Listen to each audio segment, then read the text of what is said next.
नैना city. नैना प्रकल्प हा महाराष्ट्राचे मुख्यमंत्री देवेंद्र फडणवीस यांच्या महत्त्वाकांक्षी प्रकल्पापैकी एक आहे। CNBC न्यूज चॅनलला दिलेल्या मुलाखतीत देवेंद्र फडणवीसांनी काय म्हटलं आहे ते आपण थोडक्यात पाहूया। We are going to build an entire new city. This city will be 3 times bigger than Mumbai.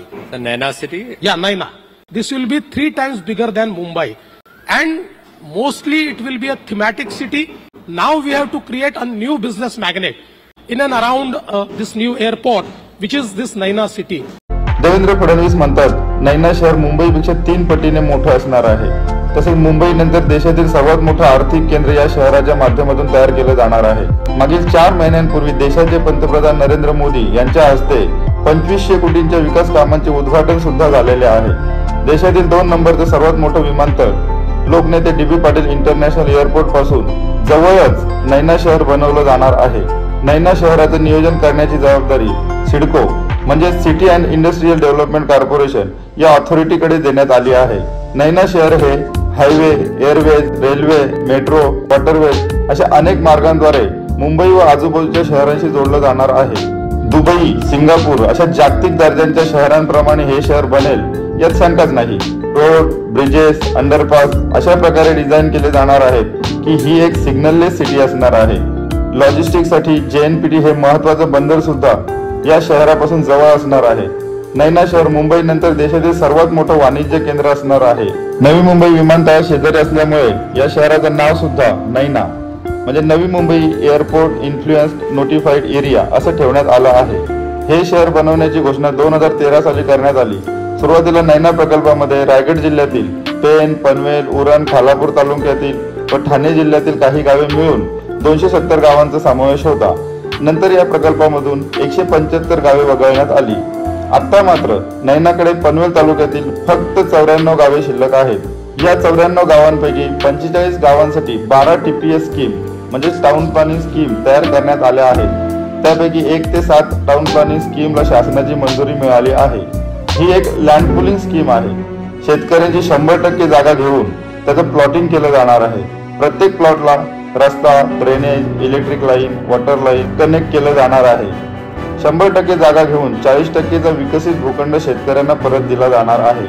तसेच त्या परिसरात garden, playground, school, hospital, colleges, hotels, electric substations, police stations, crematorium तसेच कमर्शियल हब, ग्रोथ झोन या परिसरात develop केलं जाणार आहे। Virar Alibag multimodal corridor या शहराच्या मध्यभागातूनच जातो। हा मल्टीमोडल कॉरिडॉर JNPT हायवेद्वारे अटल सेतूला जोडला जाणार आहे। तसेच बदलापूर टनेलद्वारे गुजरात वडोदरा व दिल्ली हायवेला जोडला जाणार आहे। तसेच अगोदरपासून अस्तित्वात असलेले मुंबई गोवा महामार्ग, Mumbai Pune expressway, JNPT highway हे सर्व मार्ग या शहराचा मुख्य भाग आहेत। त्यामुळे नैना शहर इतर शहरांपेक्षा वेल कनेक्टेड शहर असणार आहे। या भव्य दिव्य नैना प्रकल्पातील विकास कामांचे ठेके वेगवेगळ्या ठेकेदारांना वितरित करण्यात आलेले आहेत। एवढं सर्व असून सुद्धा प्रत्यक्षात मागील 13 वर्षापासून येथे कोणतंच काम का झालं नाही याची जमिनी हकीकत आपण समजून घेऊयात। 2013 पासून हा प्रकल्प घोषित झाला तेव्हापासून येथील शेतकऱ्यांनी तयार केलेली नैना प्रकल्प बाधित शेतकरी उत्कर्ष समिती या प्रकल्पाला तीव्र विरोध करत आहे। त्याची कारणे सुद्धा तशीच आहेत। ज्या शेतकऱ्यांच्या जमिनीवरती हा प्रकल्प राबवला जाणार आहे त्याच शेतकऱ्यांनी स्वतःच्या जागेत बांधलेली 5000 पेक्षा जास्त घरे या प्रकल्पामुळे तुटली जाणार आहेत। सिडकोच्या या चुकीच्या नियोजनाला शेतकऱ्यांचा तीव्र विरोध आहे आणि तो विरोध असणे स्वाभाविकच आहे। सुरुवातीच्या नियोजनामध्ये सिडको शेतकऱ्यांना 60% विकसित भूखंड देणार होती। आता मात्र सिडको शेतकऱ्यांना फक्त 40% विकसित भूखंड देत आहे। शेतकऱ्यांचा या गोष्टीला तीव्र विरोध आहे।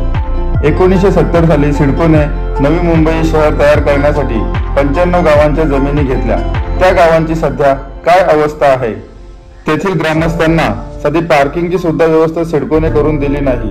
तेथील नागरिकांना आपली वाहने गावाबाहेर रस्त्यावर पार्क करावी लागत आहेत। मैदान, मुलांना क्रिकेट किंवा अन्य मैदानी खेळ खेळायचे असेल तर कुठेतरी गल्ली बोलात खेळावं लागत आहे, नाहीतर कोणत्या तरी मोठ्या स्पोर्ट्स अकॅडमी मध्ये पैसे देऊन क्रिकेट व इतर खेळ खेळावे लागत आहेत। गावातील मुलांची लग्न, आध्यात्मिक सामाजिक कार्यक्रम करण्यासाठी साधी समाज हॉलची सुद्धा व्यवस्था येथील गावांसाठी सिडकोने करून दिलेली नाही। तसेच गावकऱ्यांनी गरजेपोटी बांधलेल्या घरांचा विषय मागील 40 ते 50 वर्षापासून प्रलंबित आहे। त्यामुळे सिडकोवरती येथील शेतकऱ्यांचा, ग्रामस्थांचा काही मात्र विश्वास राहिलेला नाही। अशा प्रकारचं चुकीचं नियोजन पुन्हा सिडको नैना प्रकल्पातील गावांसाठी सुद्धा करत आहे। सिडकोची टॅगलाईन आहे शहरांचे शिल्पकार, गावांच्या बाबतीत मात्र सिडकोकडे कोणतंच ठोस धोरण नाही। सिडकोच्या या चुकीच्या नियोजनाला शेतकऱ्यांनी तयार केलेली नैना प्रकल्पबाधित शेतकरी उत्कर्ष समिती, अनिल ढवले यांची गावठाण विस्तार हक्क समिती व माजी आमदार बाळाराम पाटील यांच्या नेतृत्वाखाली शेतकरी कामगार पक्ष विरोध करत होते। आता मात्र सिडकोच्या या चुकीच्या धोरणाला सत्ताधारी आमदार प्रशांत ठाकूर, महेश बालदी व विक्रांत पाटील यांनी सुद्धा तीव्र विरोध दर्शवला आहे। ते आपण व्हिडिओच्या माध्यमातून पाहूयात। नैना क्षेत्रामध्ये मात्र जी टीपी स्कीम बनवल्या जात आहेत याच्यामुळे तिथल्या ग्रामस्थांमध्ये प्रचंड अस्वस्थता आहे आणि वेळोवेळी वेगवेगळ्या पद्धतीच्या आंदोलनाच्या माध्यमातून ते शेतकरी ती अस्वस्थता व्यक्त करतात। सिडको प्रशासनाकडून हुकुमशाप्रमाणे निर्णय जाहीर केले जातात की 60% जमीन सिडको घेणार, 40% जमीन शेतकऱ्याला देणार। याला पहिल्यांदा शेतकऱ्याचा विरोध आहे। ही नैना टीपी स्कीम म्हणजे लँड पुलिंग स्कीम आहे। मग लँड पुलिंग स्कीम आहे, तुम्ही 40% भूखंडच देणार, तो सुद्धा त्याच्या घरावर टाकणार। अध्यक्ष महोदय, ही हुकुमशाही आहे। सिडको प्रशासनाची ही हुकुमशाही आहे। सिडको ही शेतकऱ्यांना घाबरवण्याचं काम जास्त करते आणि प्रत्यक्ष काम कमी करते। उलट 5038 घरांना नोटिसा दिल्या की तुमची घरं कधी तुटणार आहेत। ह्या जर अशा शेतकऱ्यांना तुमचं घर तुटणार आहे, तुमचा ढाबा तुटणार आहे, तुमचे हॉटेलं तुटणार आहेत, पण त्याच्या बदल्यात तुम्हाला काय मिळणार आहे, त्याचं फॅसिलेशन कसं होणार आहे, बिन घराचा होणार नाही, हा कॉन्फिडन्स आणि जेव्हा शेतकऱ्यांना पटवून सिडको देईल तरच हा प्रकल्प पुढे जाणार आहे।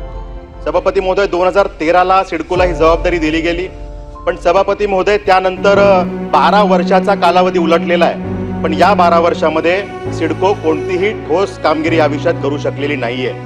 आपल्याला माहिती आहे की ज्या पद्धतीनं कुंभकर्ण 6 महिने झोपायचा आणि त्यानंतर किमान 1 दिवस तरी उठून काम करत होता, पण सिडकोची अवस्था त्यापेक्षा वाईट आहे। 12 वर्ष सिडकोनी शेतकऱ्यांना देशोधडीला लावण्याचं काम केलेलं आहे। फक्त अर्थकारण असेल त्या ठिकाणी रस घ्यायचा हा विषय आज शेतकरी पूर्ण आर्थिक संकटामध्ये अडकलेला आहे। तसेच शेतकरी कामगार पक्षाचे माजी आमदार बाळाराम पाटील काय म्हणत आहेत ते आपण पाहूया। आज नैना प्रकल्पग्रस्तांच्या दृष्टीनं अतिशय चिंतेचा दिवस आहे।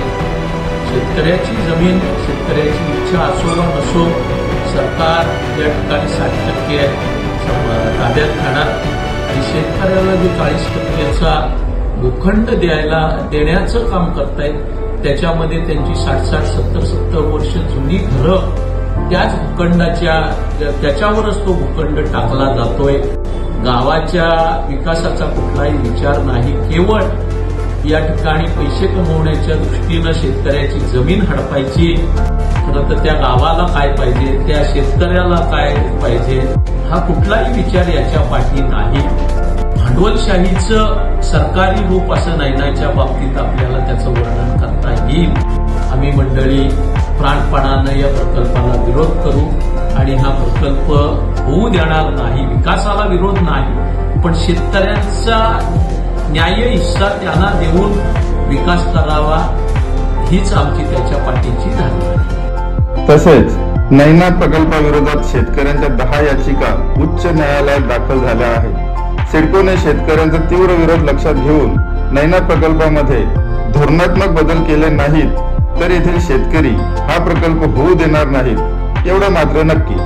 अशाच नवनवीन व्हिडिओ पाहण्यासाठी चॅनलला सबस्क्राईब करा, व्हिडिओला लाईक करा, शेअर करा।